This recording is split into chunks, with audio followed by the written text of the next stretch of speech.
이어서 바른 시각으로 보는 바른경제 한남대 글로벌 IT 경영학과 강신철 교수와 함께하겠습니다. 안녕하십니까 교수님? 예, 안녕하세요. 예.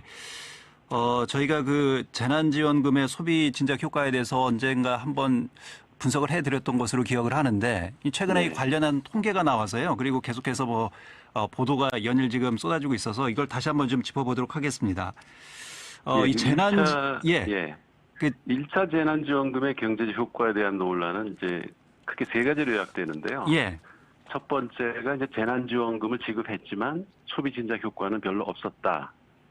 예. 그게 첫 번째고, 두 번째는 1차 재난지원금이 저소득계층에게 돌아가지 않고 부자 지원금이 됐다, 이런 것이고요. 예. 그리고 세 번째가 재난지원금이 국민 총생산 그 GDP 증가에 별로 기여한 게 없다, 이렇게 세 가지를 요약할 수 있습니다. 예. 지금 말씀하신 이 세 가지가 모두 재난지원금이 미치는 영향이 긍정적이지 않다. 뭐 이렇게 지금 볼 수 있는 부분이잖아요. 그렇죠. 그런데 이 세 가지 주장 다 문제가 있는 게요. 첫 번째, 그 1차 재난지원금을 14조 원 이상 지급했지만 소비 성향은 줄어들었다는 주장은 이미 우리가 다뤘던 얘기고요. 그러니까 비교 대상을 코로나 상황이 비슷했던 1, 4분기하고 비교하지 않고 전혀 경제적 상황이 달랐던 작년 2, 4분기하고 비교를 했기 때문에 잘못됐다고 말씀드렸고요. 정상적인 경제적 상황하고 비교하면 당연히 이게 차이가 날 수밖에 없죠. 그렇죠. 네, 그건 비교할 의미가 없는 거죠. 그리고 이제 통계청의 2분기 그 가계 동향 조사 결과를 보면은 2분기에 가구당 평균 소비 성향이 67.7%로 1분기, 그때도 이제 코로나 때였죠. 그때가 67.1%보다 0.6% 올랐습니다. 그러니까 증가율이 비록 0.6%포인트밖에 안 되지만 2, 4분기에 전 세계 소비가 감소한 거에 비하면 정말 대단한 성과를 낸 거죠. 그래서 OECD에서도 한국의 경제 성장률 전망치를 상향 조정해서 1등이라고 시켜 세우지 않았습니까? 그러니까 이 경제적 효과를 분석하려면 그 비슷한 조건 하에서 비교를 해야 되는 거잖아요. 비교를 하는 것 자체가. 그렇죠. 전혀 다른 상황에서 비교를 해버리면 비교의 의미가 없어지는 것이 아닌가. 그 신뢰성이 떨어질 수밖에 없는 거고요. 그렇습니다. 그러니까 두 번째, 그 재난지원금이 저소득층에 돌아가지 않고 부자들 배만 불렸다 주장도 이제 전혀 근거가 없는 주장인데요. 근데 의아한 게 보수 언론들이 보통 재벌과 기득권 세력 입장에서 보도를 해왔었는데 이번에는 마치 저소득층을 위한 듯한 기사를 써서 오랜만에 정신을 좀 차렸나 싶어가지고 기사 내용을 자세히 뜯어봤더니 통계 수치를 엉터리로 해석했더라고요. 그러니까 이 친서민 코스프레를 해서 정부를 비판하려는 시도로 보이는데 기자들 경제 지식이 무지하다는 것만 드러내고 만 것 같습니다. 통계 수치를 어떻게 엉터리로 인용을 했습니까? 이게 아주 8월 29일자 뉴스원이라는 그 기사인데요. 소득 분위별로 사회 수혜금을 퍼센트로 계산을 하고 작년도 2분기 자료하고 비교를 했습니다. 여기서 그 사회 수혜금이라고 하는 거는 재난지원 소득과 근로장려금 그리고 생계급여 등 그 정부에서 무상으로 국민들에게 지급하는 돈을 모두 합한 금액을 말하는데요. 작년에는 1분위에 22%가 지급되고 소득 분위가 높아질수록 줄어들어서 5분위 소득계층에 17%가 지급됐는데 올해는 반대로 5분위가 24%고 1분위가 15%이기 때문에 재난지원금이 결국 부자들 좋은 일만 시켰다, 이렇게 이제 보도를 했어요. 그런데 올해 그 사회수혜금 총액이 25조 5천억 원인데 그중에서 실제 재난지원금은 11조 원이었고요.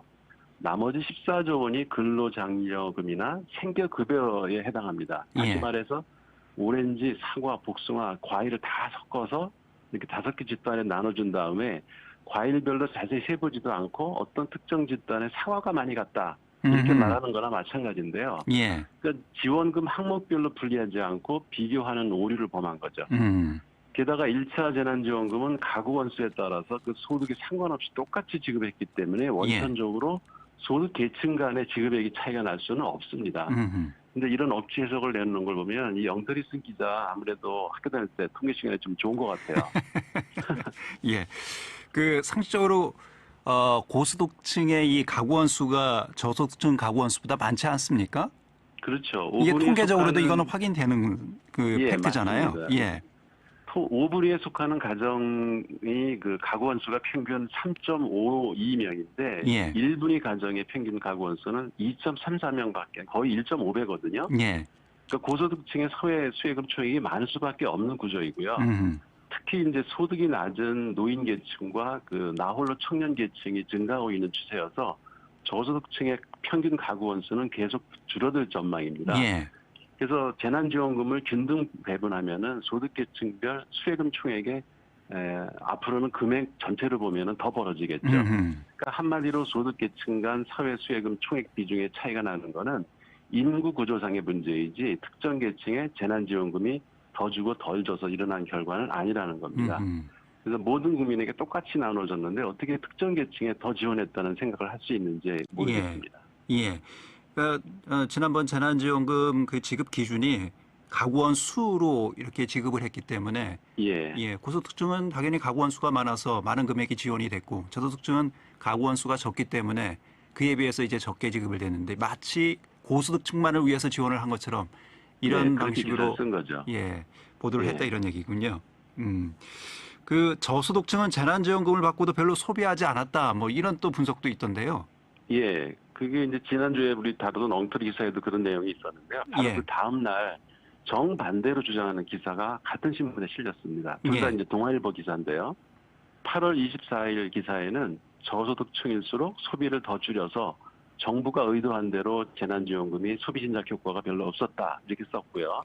바로 그 다음 날 8월 25일자 신문에는 고소득층은 재난지원금이 지급됐지만 소비 지출에 쓸 돈이 더 줄어든 반면 저소득층 여전히 벌어들인 돈보다 더 많이 썼기 때문에 경제 효과를 생각하더라도 소비 성향이 적은, 그러니까 높은 저소득 가구의 선별 지원이 필요하다. 이렇게 기사를 또 썼어요. 이게 똑같은 신문에서 이렇게 정반대 논조의 기사를 썼다는 얘기군요. 기자들끼리 서로 이 의견 통일을 하지 않는 모양입니다. 똑같은 통계를 가지고 정반대 기사를 하루 만에 썼거든요. 이거 저 데스크에서 다 필터링을 하는데요.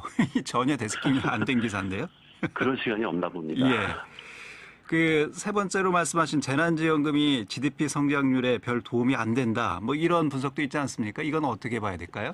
그 한국경제신문 8월 30일자에 재난지원금 실효성 논란, 변금 1조 풀어봤자 GDP 2천억 늘어라고 기사 제목을 달았는데요. 한국은행이 발표한 그 거시 계량 모양에 의하면은 정부 재정 승수가 0.2라고 하면서 마치 재난지원금이 경기 부양 효과가 낮은 것처럼 보도를 했습니다. 재정 승수라는 거는 정부의 재정 지출로 국민 소득이 얼마나 늘었는지 나타내는 계수인데요. 재난지원금을 그러니까 총액으로 14조 3천억 지급할 경우에 이제 국회 예산정책처가 4월에 그 예측한 재정 승수가 0.1% 중후반이었고요. 기재부가 정부 그 이전 지출의 GDP에 대한 승수 효과를 계산했는데 그때 0.1%로 예측을 했었어요. 그런데 이번에 이제 한국은행이 발표한 재정 승수 0.2가 나왔기 때문에 당초 예상보다 높게 나온 거죠. 그 재정 승수가 높게 나오는 것은 그만큼 정책적 효과가 있다라는 반증인 거잖아요. 그렇죠. 그렇게 해석을 해야 되는데 통계적으로 이제 그 재난지원금 실효성에 대해서는 더 이상 논란할 가치도 없는 거거든요. 그러니까 기사 제목을 마치 재난지원금의 실효성에 의문을 갖는 사람들이 많은 것처럼 뽑아가지고 독자들을 혼란시킨 거죠. 2분기 경제 성장률이 OECD 채원국 중에 이제 1위고요. 그 G7 국가들을 포함해서 12개 나라 가운데 우리가 1위를 했거든요. 이건 다 소비가 증가한 덕택인 거고요. 그렇죠. 내수 경기 활성화 차원에서 큰 긍정적인 효과가 있었던 거죠.